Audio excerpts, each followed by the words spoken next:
First of all, thank Coach Mick for choosing, appointing me as captain.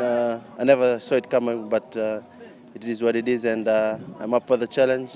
Thank God for picking me too. It's His way. It is He made us, and we are His people to do His work on this earth. And thank Fiji Water and Flare and Fiji Airways too, our major sponsors, for sponsoring the team, and yeah, I'm looking forward to captaining the side for this campaign. Always a tough someone side, never was weak.